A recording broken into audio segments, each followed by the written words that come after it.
वो क्या करता है? बोले पिताजी वो सृष्टि का निर्माण करते हैं, संहार करते हैं। पालसा सच्चिदानंद रूपाय विश्वोत्पत्त्यादि हेतवे और तापत्रय विनाशाय श्री कृष्णाय वयं नमः। वही सृष्टि को पालने वाले, वही सृष्टि का निर्माण करने वाले, वही सृष्टि का संहार करने वाले हैं। इसलिए पिताजी उनसे बढ़कर के संसार में और कोई सत्ता नहीं है। आप बिल्कुल पागल हो गए हो जो अपने आप को भगवान मान के बैठे हो। भगवान तो एक ही है, वो है नारायण। हम सब तो उसके दास हैं, सेवक हैं। पिताजी आप ऐसा नहीं करो, भगवान का भजन करो। तपस्या का बड़ा बल होता है भैया। तप करने से सब में शक्ति आती है। आज भी अपन भजन करने यदि बैठ जाएं तो भगवान देखो ना, अभी प्रमाण दे रहे हैं। किसी को बहुत बहुत जटिल समस्या आ गई, प्राणों पर बनाई हो, तो आज भी अपन ब्राह्मण से कहते हैं पंडित जी से, पंडित जी ऑपरेशन हो रहा है। डॉक्टर ने कह दी 50% उम्मीद है, 50% उम्मीद नहीं है, रिस्क है। बोले ऑपरेशन करो डॉक्टर साहब। डॉक्टर साहब ऑपरेशन करने लगा था। माँ से यजमान को फोन आ जाता, गुरुजी कछु करो उपाय, कछु ऐसे उपाय करो। तो महाराज जी कहते कोई बात नहीं, गोत्र नाम बता दो, महामृत्युंजय का जाप कर देगा। तुम पंडित जी गोत्र नाम अमुक गोत्रोत्पन्ना नाम यजमान एतद् द्वारा अमुक गोत्रोत्पन्ना नाम यजमानस्य कृते शरीरे सर्वव्याधि सर्वरोग सर्वारिष्ट समन्हेत्यर्थं च यजमान पक्षे प्रतिनिधि स्वरूपेण।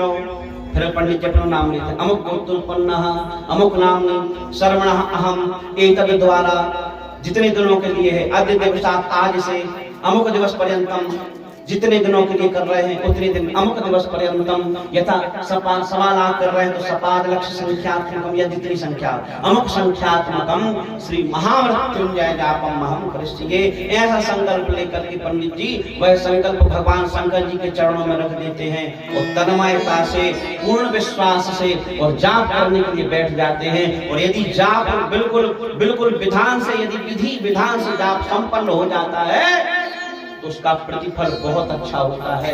वह व्यक्ति सुरक्षित लौट के घर आता है।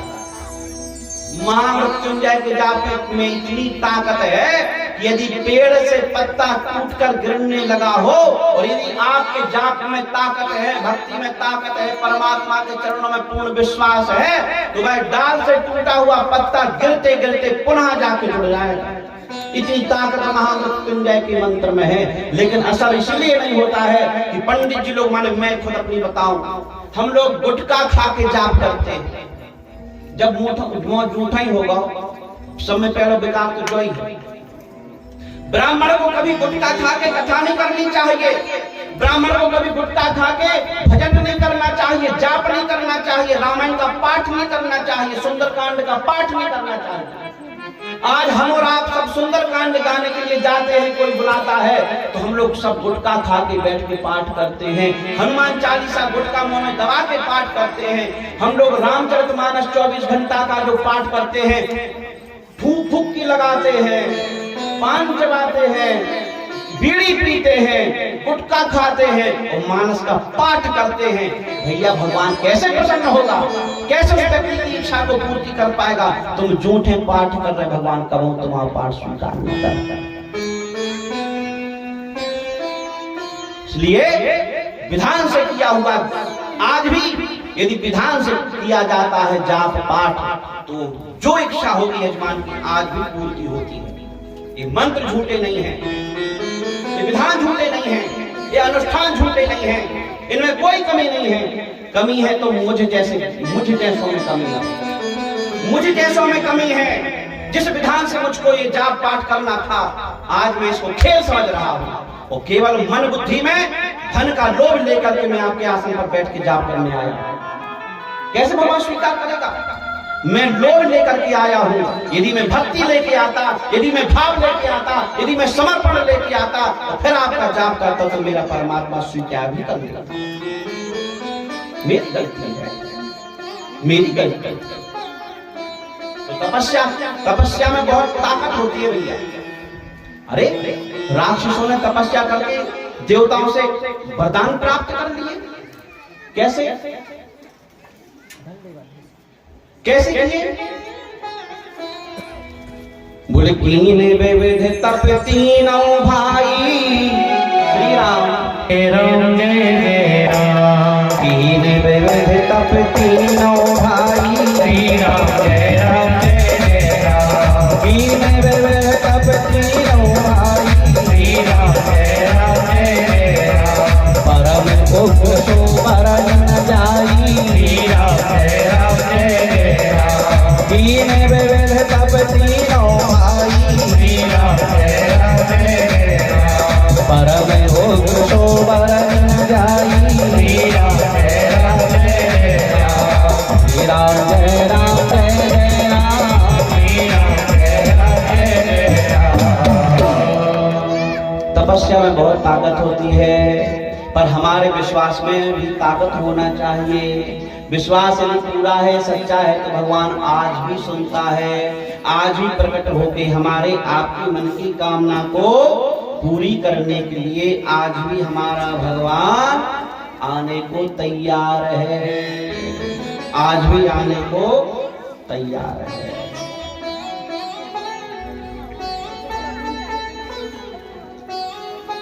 लगन तुमसे लगा बैठे, जो होगा देखा जाएगा।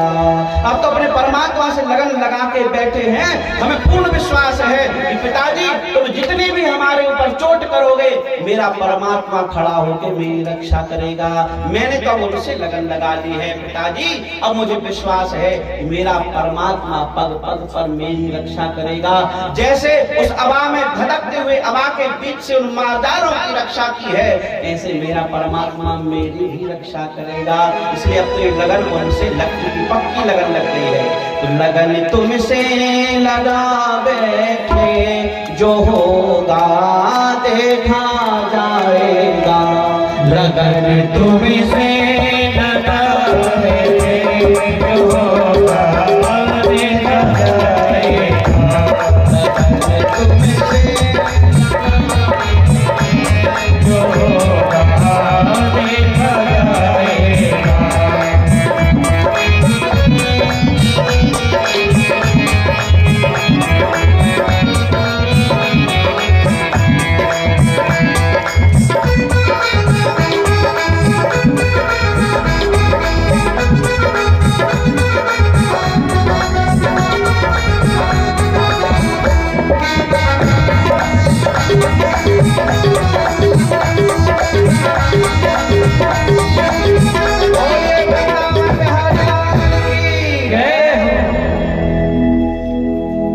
विश्वास प्रहलाद जैसा होगा तो भगवान आज भी खंभे से प्रकट होने को तैयार है। हमारे विश्वास में कमी है। और सुनिए तो कि सूर्य अनेक फिरे कण मांगत,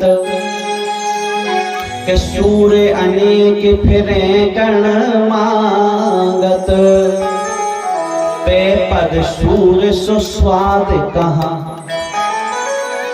इतना समर्पण कहाँ है। सूरदास जी जब पद गाते थे तो भगवान दिखता नहीं था, लेकिन इतना भाव और प्रेम था कि जब ध्यान लगा करके भगवान के पद गाते थे तो भगवान हृदय में दर्शन देने को आ जाते थे। और जब उन पंडितों ने, पुजारियों ने एक बार सूरदास से पूछा, बताओ सूरदास तुम्हें बांके बिहारी कैसे दिख रहे हैं, बताओ कैसा श्रृंगार है। और बिल्कुल वस्त्रों से बिल्कुल एक भी वस्त्र नहीं पहनाया था। तो फिर उन्होंने जब पद गाना शुरू किया तो आज हरि देखे सखी, बता दिया कि कैसे आज हरि देखे सखी नंदन लंका। हमें आज इतना सुंदर श्रृंगार है, कैसा जैसा आज तक नहीं हुआ। क्या बोले एक ही वस्त्र नहीं हो, इतने सुंदर लग रहे हैं। पुजारी चरणों में पड़ गए, सूरदास हमको तुम्हारी परीक्षा ले रहे थे।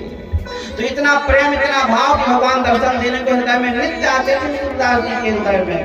तो सूर्य अनेक फिरे कण मांगत, पे पद सूर्य सुस्वाद कहाँ। करताल मजीर बजाती फिरे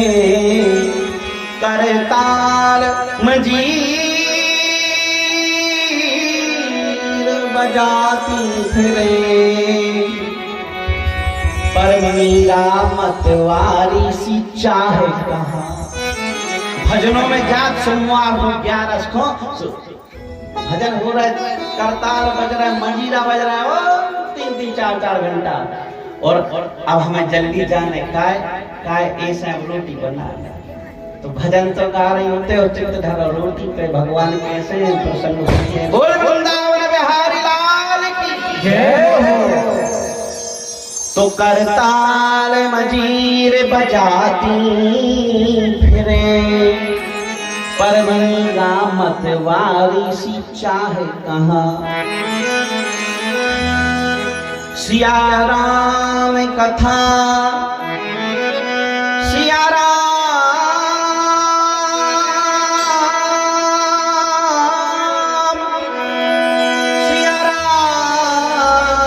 कथा कितनों ने लिखी। हम जैसे कितनों ने राम कथा गाई और गा रहे। सिया राम कथा कितनों ने कही, पर तुलसी सी मर जात कहाँ। पर तुलसीदास बाबा जैसी मर्यादा से किसी ने नहीं कह पाया, पर तुलसी सी मर्याद कहाँ। और नरसिंह बसे, नरसिंह बसे, नरसिंह बसे प्रतिखंभन में, नरसिंह बसे प्रतिखंभन में। काढ़न को प्रहलाद कहाँ, काढ़न को प्रहलाद कहाँ। अरे नरसिंह भगवान तो आज भी हर खंभे में है, लेकिन प्रहलाद जैसा भाव नहीं कर वो पुकारे तो मेरा परमात्मा आज भी खंभे से खंभा फाड़ के होने को तैयार है।